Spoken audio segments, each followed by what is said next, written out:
Okay, kind of a city sprawl type deal, and I'm so excited. After a month, I can finally render without my computer crashing. It kept crashing every like hour, and it would just corrupt whatever file I was working on, so I kept doing the same stuff over and over.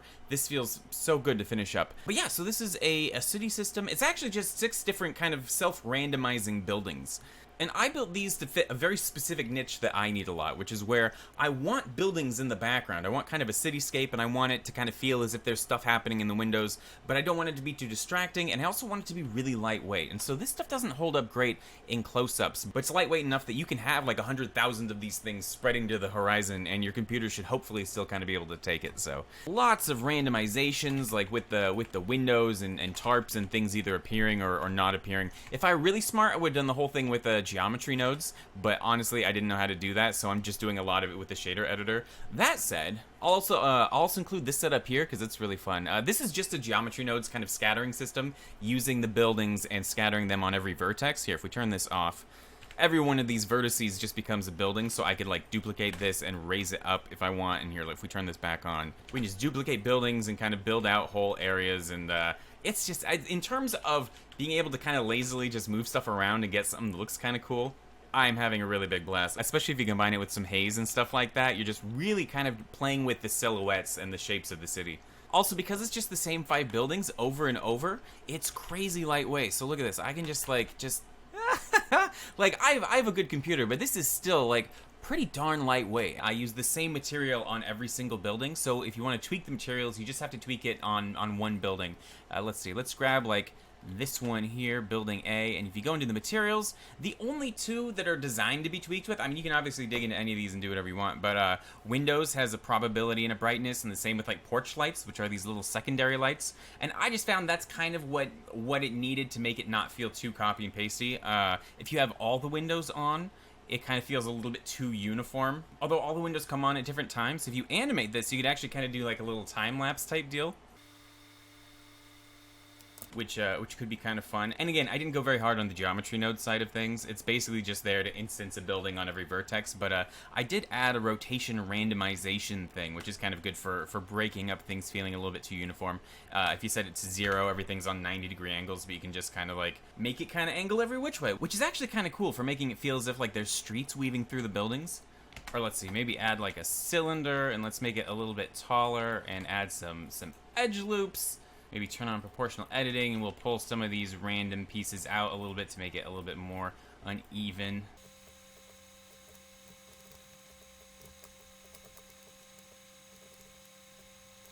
Yeah, alright, you get the idea. So, okay, all you'd have to do is, let's append it in.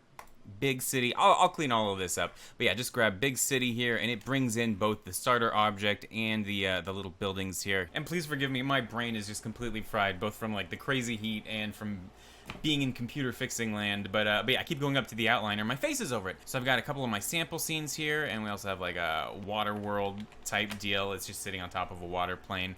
But in here are the actual buildings. So that's how it's laid out. But yeah, if you append big city into another blend file, it'll actually append the homes folder too, because it knows it needs it for the geometry node setup. So tab into edit mode here. Let's turn it off so we can just work straight with the mesh right here.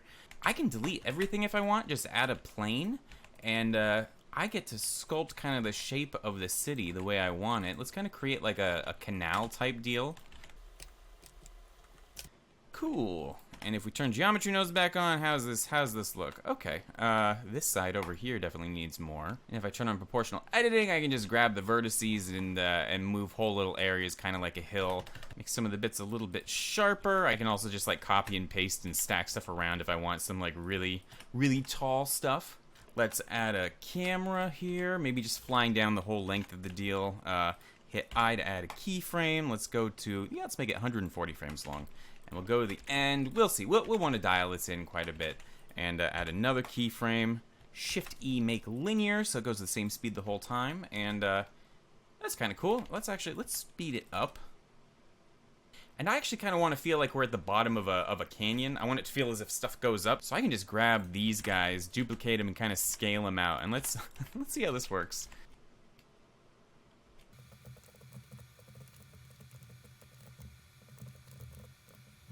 and kind of just adding some cement retaining walls here. Select this whole row, double tap I to inset each face individually. Gonna do that again and hit Alt S just to recess each little bit. And if we go to individual origins, I can scale this down, and yeah, that just gives it some texture. Let's give it a material here, call it cement, and I have a lot of pictures of cement on my computer. Concrete, yeah, that one should work okay. Let's see what happens if we just select everything and hit U, cube projection.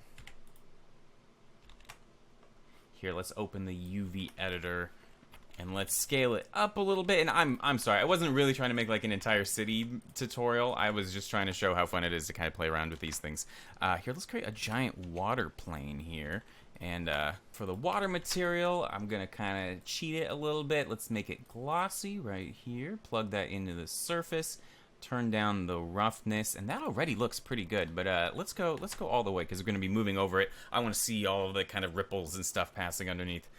Texture, wave texture, because we're making waves. Plug it into the normal, and let's add a bump map here. Plug this into the height. And we'll probably want to scale this up quite a bit and add a lot of distortion and detail roughness, and maybe turn the strength way down. Turn the scale back up. And yeah, that feels okay. And let's bring in an environment light here. Let's change the color to environment texture. Load in an HDRI from polyhaven.com. What a great website. I like turning it a little bit dark so it feels like dusk, kind of like this. And let's add some haze because I'm addicted to haze. Just gonna add a cube. Make it nice and big, but not too tall. It's going to be just kind of a low-lying haze deal. And stretch it out. Give it a material. Let's call it haze.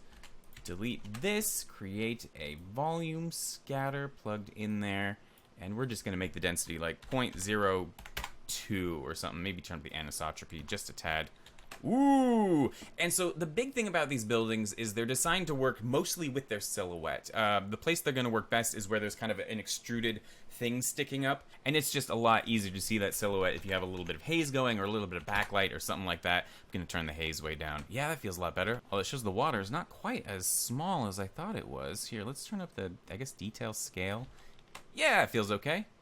And because we can, I'm just going to have a little island of houses kind of just floating in the middle of the water like that. That's fun. Like, we can just keep stacking them up.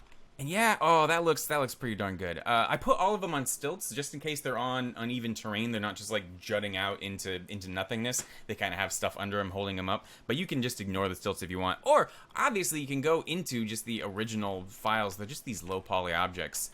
And delete them or do whatever you want to them. Also, kind of some fun stuff. These windows are flat. There's nothing inside the buildings. This is just a parallax shader making it look like it has some depth going on. And the interior randomizes every time you copy it. And because the building's only instance on the vertex, I can just grab one from the grid and hit extrude, and it'll just be right there. So I can break up this canal edge a little bit just by extruding some of these guys out.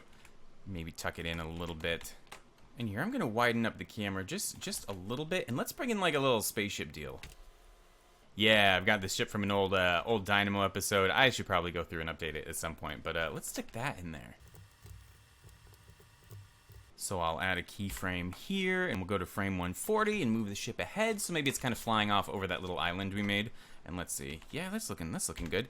Add another location keyframe. Shift E, linear extrapolation. So it's moving at a constant speed. And this won't render particularly nicely with the haze. Haze doesn't really like spotlights, but let's add one anyways, just because I think it would look really cool. Here, turn down the radius, turn the strength up to like, I don't know, 20,000? Probably even brighter. Whoa, okay, yeah, that's pretty bright. Here, let's parent that to the ship, and let's actually add two of them here like this, and they'll just kind of be shining on the buildings as it flies overhead.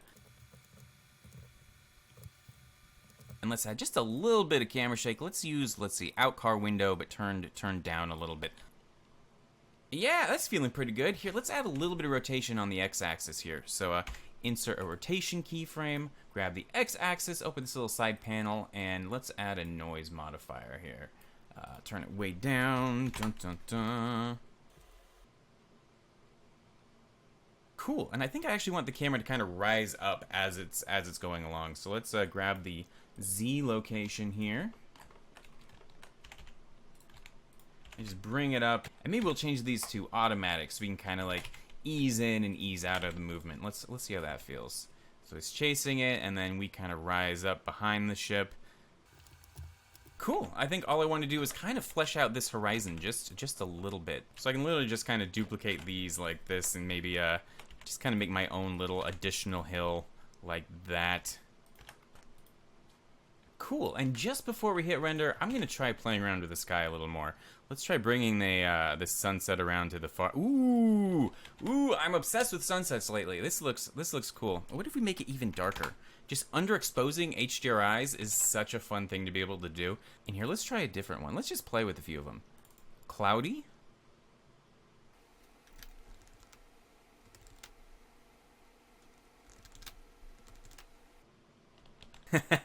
We can make it all really symmetrical. And these things weren't really designed to be seen from underneath, but let's start by like coming out from underneath some of the pylons. Yeah. Let's see how this goes. I'm gonna render this out. All right, yeah, that feels good. That's fun. Obviously, it's just the first pass. If it were a real shot, I would go through and I'd tweak a bunch of stuff and add a bunch of little secondary details, which I guess is kind of my big challenge for you when you're using the assets. Like, it's really fun to just scatter them and see a whole city kind of appear, but still taking time to add specific details and signage and little characters, I think will really make it your own, you know? Oh, also, I have all those really low poly scans of the people. You could scatter thousands of them all throughout the city, and that would be kind of cool too. Anyways, I should get this uploaded. Just want to get it up there before the end of the month because I really appreciate you guys being here. Oh, and also, if this one repeating piece is kind of bugging you too, I'll have that fixed by the time I upload it. Anyways, I'll let you go. Have a good one.